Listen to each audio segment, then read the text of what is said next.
All right, hey guys, I don't know what this if the sound is okay or not, but you guys let me know.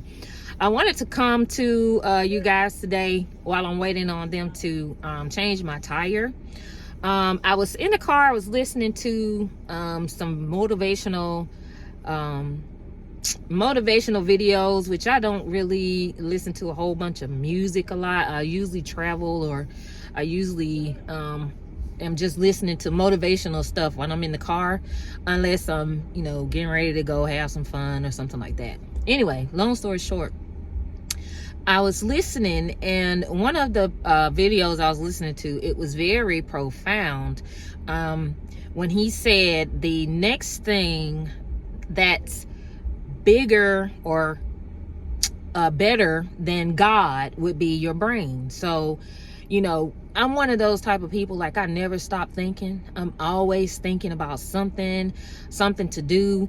When I find out something and made me some money, I'm on to the next thing, trying to figure out the next thing that's going to help me make money. But long story short is being a single mom, and I don't like to harp on that, but I do, because I feel like it's a lot of single women in the world today, maybe my age or younger, that are doing everything by themselves, and they feel like they'll never get to accomplish the things they want to accomplish. And I'm not saying I have accomplished nearly everything I want to accomplish at all yet. I'm really just getting started, because it took me a lot of time to do my own work.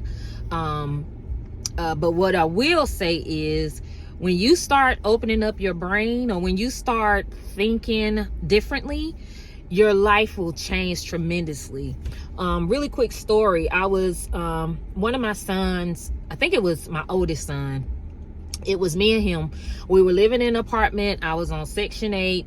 I had food stamps, whatever the city or state would give you, I took it. And of course, I don't want to not give his father credit, because he did pay his court-ordered child support, and that did come in handy a lot of times. But anyway, long story short, going back, why this channel is so important to me is because I'm trying to encourage, or I want to encourage, single moms, especially young girls, especially that were teenage moms like I was, and you think your life is over, or you think nothing's gonna change for you. I'm here to tell you that it will. So back to what I was saying about your brain. I remember there was a time when my oldest son he could have been about 4, I don't know, maybe 4 or 5, I'm not really sure, but it was a time when you're working and you're waiting for your payday to come until your money come. And I don't know, you raise your hand if you ever been there, because I have been there several times, because I did not understand how to use my money or to make my money work for me back then. I understand that now, but I didn't then. Huh? We just admire your car. This is thank you. It's an X3, huh? It's an X6. X6? Yeah, it's a 6. It's an X6. Yeah, it's a 6. yeah. That's nice, man. Thank you.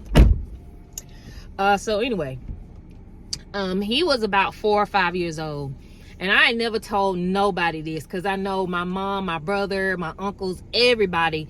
I could have reached out to anybody for help, but I had gotten to a point to where I was just like sick of asking people.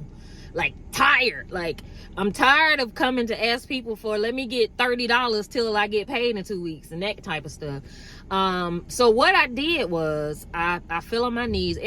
Before I do anything, I think it out and I pray it out. And that's another big, I don't want to say secret, but I think it out and I pray it out before I move forward. Anyway, he was we were at home, and it wasn't payday yet. I had no money. I think I had maybe $2 and something in my account. Had no food stamps. I had spent up everything, probably sold them, child, ain't no telling. But I didn't have any money to feed us. And I know I could have called my mom, my brother, anybody, and said, you know, hey, let me borrow $40 till, you know, next week when I get paid. But this time I said, I'm not gonna call nobody else. So what are the? Is it you been having alignment?